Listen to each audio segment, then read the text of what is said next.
ಪ್ರಮುಖ ಸುದ್ದಿಗಳು. ದೇವನಹಳ್ಳಿ ವರದಿ. ಪಟ್ಟಣದಲ್ಲಿರುವ ಹಾಲು ಒಕ್ಕೂಟ ಶಿಬಿರ ಕಚೇರಿ ಆವರಣದಲ್ಲಿ 70ನೇ ಅಖಿಲ ಭಾರತ ಸಹಕಾರ ಸಪ್ತಾಹ 2023ನೇ ಕಾರ್ಯಕ್ರಮದ ಸುದ್ದಿ ನ್ಯೂಸ್ ಕರ್ನಾಟಕ ಒಂದರಲ್ಲಿ. ಬೆಂಗಳೂರು ಗ್ರಾಮಾಂತರ ಜಿಲ್ಲೆ ದೇವನಹಳ್ಳಿ ಪಟ್ಟಣದಲ್ಲಿರುವ ಹಾಲು ಒಕ್ಕೂಟ ಶಿಬಿರ ಕಚೇರಿ ಆವರಣದಲ್ಲಿ 70ನೇ ಅಖಿಲ ಭಾರತ ಸಹಕಾರ ಸಪ್ತಾಹ ಕಾರ್ಯಕ್ರಮವನ್ನು ಕರ್ನಾಟಕ ರಾಜ್ಯ ಸಹಕಾರ ಮಹಾಮಂಡಳಿ ನಿಗಮ, ಬೆಂಗಳೂರು ಸಹಕಾರ ಇಲಾಖೆ, ದೇವನಹಳ್ಳಿ ತಾಲೂಕಿನ ಎಲ್ಲಾ ಸಹಕಾರ ಸಂಘಗಳ ಸಂಯುಕ್ತ ಆಶ್ರಯದಲ್ಲಿ ಹಮ್ಮಿಕೊಂಡಿತ್ತು. ಈ ಕಾರ್ಯಕ್ರಮದಲ್ಲಿ ಕರ್ನಾಟಕ ಸರ್ಕಾರ 5ನೇ ಹಣಕಾಸು ಆಯೋಗದ ಅಧ್ಯಕ್ಷರಾದ ಸಿ. ನಾರಾಯಣಸ್ವಾಮಿರವರು, ಬೆಂಗಳೂರು ಸಹಕಾರ ಹಾಲು ಒಕ್ಕೂಟ ನಿರ್ದೇಶಕರು, ಸಹಕಾರ ರತ್ನ ಪ್ರಶಸ್ತಿ ಪುರಸ್ಕೃತರಾದ ಬಿ. ಶ್ರೀನಿವಾಸ್, ಕರ್ನಾಟಕ ರಾಜ್ಯ ಸಹಕಾರ ಮಹಾಮಂಡಳಿ ನಿರ್ದೇಶಕರು, ಬೆಂಗಳೂರು ಗ್ರಾಮಾಂತರ ಜಿಲ್ಲೆ ಸಹಕಾರ ಒಕ್ಕೂಟ ಅಧ್ಯಕ್ಷ ಎಸಿ ನಾಗರಾಜ್, ಬೆಂಗಳೂರು ಹಾಪ್ಕಾಮ್ಸ್ ನಿರ್ದೇಶಕರಾದ ಬಿ. ಮುನೇಗೌಡ, ಬೆಂಗಳೂರು ಗ್ರಾಮಾಂತರ ಜಿಲ್ಲಾ ಸಹಕಾರ ಒಕ್ಕೂಟ ನಿರ್ದೇಶಕ ಜಿಎಸ್ ಸಂಪಂಗಿಗೌಡ, ನಿರ್ದೇಶಕ C. Muniraju, Mandibele Rajanna, PLD bank ಅಧ್ಯಕ್ಷ ಪಾಟಾಲಪ್ಪ, ಟಿಎಪಿಸಿಎಂಎಸ್ ಅಧ್ಯಕ್ಷ ಎ. ದೇವರಾಜು, ಖಾದಿ ಬೋರ್ಡ್ ಅಧ್ಯಕ್ಷ ಡಿಎಂ ಮುನಿರಾಜು, ಬೆಂಗಳೂರು ಬಮೂಲ್ ಪ್ರಧಾನ ವ್ಯವಸ್ಥಾಪಕ ಡಾ ಎಂ ಗಂಗಯ್ಯ, ದೊಡ್ಡಬಳ್ಳಾಪುರ ಉಪವಿಭಾಗ ಸಹಕಾರ ಸಂಘಗಳ ನಿರ್ಬಂಧಕರಾದ ಕುಮಾರಿ ಬಿಎನ್ ಶೀಲಾ ಕೆಸಿಎಸ್ ಹಾಗೂ ದೇವನಹಳ್ಳಿ ತಾಲೂಕಿನ ಎಲ್ಲಾ ವ್ಯವಸಾಯ ಸೇವಾ ಸಹಕಾರ ಸಂಘಗಳು, ಹಾಲು ಉತ್ಪಾದಕರ ಸಹಕಾರ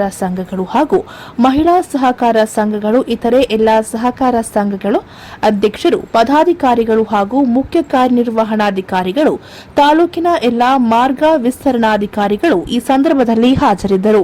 ಕರ್ನಾಟಕ ರಾಜ್ಯ ಸಹಕಾರ ಮಹಾಮಂಡಳಿ ನಿರ್ದೇಶಕರು, ಬೆಂಗಳೂರು ಗ್ರಾಮಾಂತರ ಜಿಲ್ಲಾ ಸಹಕಾರ ಒಕ್ಕೂಟ ಅಧ್ಯಕ್ಷ ಎಸಿ ನಾಗರಾಜ್ ರವರು ಅಧ್ಯಕ್ಷತೆಯನ್ನು ವಹಿಸಿ ಮಾತನಾಡಿ, ಸಹಕಾರ ಸಂಸ್ಥೆಗಳಲ್ಲಿ ಸಿಬ್ಬಂದಿ ಮತ್ತು ಆಡಳಿತ ಮಂಡಳಿ ಇಬ್ಬರು ಜೋಡಣೆ ಮಾಡಿಕೊಂಡು ಹೋದರೆ ಮಾತ್ರ ಆ ಸಂಸ್ಥೆ ಮೇಲೆ ಬರಲು ಸಾಧ್ಯ ಎಂದು ಸಹಕಾರ ರತ್ನ ಪುರಸ್ಕೃತ ಬಿ. ಶ್ರೀನಿವಾಸ ಅಭಿಪ್ರಾಯವನ್ನಪಟ್ಟರು.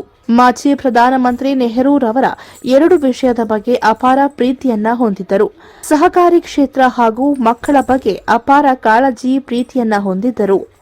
ಆದ್ದರಿಂದ ಪ್ರತಿ ವರ್ಷ ನವೆಂಬರ್ 14ರಿಂದ 20ನೇ ತಾರೀಕಿನವರೆಗೆ ಸಹಕಾರಿ ಸಪ್ತಾಹವನ್ನು ಆಚರಿಸಲಾಗುತ್ತಿದ್ದೇವೆ ಎಂದು ಬೆಂಗಳೂರು ಗ್ರಾಮಾಂತರ ಜಿಲ್ಲಾ ಸಹಕಾರ ಒಕ್ಕೂಟದ ಅಧ್ಯಕ್ಷ ಎಸಿ ನಾಗರಾಜ್ ಕಾರ್ಯಕ್ರಮದ ಅಧ್ಯಕ್ಷತೆಯಲ್ಲಿ ತಿಳಿಸಿದರು. ಅವರಿಗೆ 2 ವಿಷಯದ ಬಗ್ಗೆ ಅಪಾರವಾದ ಬುದ್ಧಿ, ಒಂದು ಮಕ್ಕಳ ಬಗ್ಗೆ ಮತ್ತೆ ಈ ಒಂದು ಸಹಕಾರಿ ಕ್ಷೇತ್ರದ ಬಗ್ಗೆ.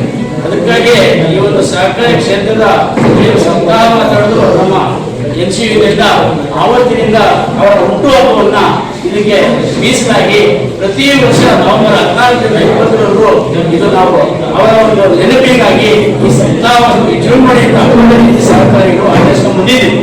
ಇದಕ್ಕೆ ಮೂಲ ಹಂತದ ಈ ಒಂದು ಸಪ್ತಾಹ ಕಾರ್ಯಕ್ರಮಗಳನ್ನ ಈ ರಾಷ್ಟ್ರಾದ್ಯಂತ ನಾವು ನಡೆಸ್ತಾ ಇದ್ದೇವೆ. ಒಂದು ರಾಷ್ಟ್ರ ಮಟ್ಟದಲ್ಲಿ ಎನ್ಸಿಯುಯಿಂದ ಈ ಒಂದು ಕಾರ್ಯಕ್ರಮಗಳನ್ನ ಅಚ್ಚುಕಟ್ಟಾಗಿ ಸಪ್ತಾಹ ಕಾರ್ಯಕ್ರಮಗಳನ್ನು ನಡೆಸ್ತಾ ಇದ್ದಾರೆ.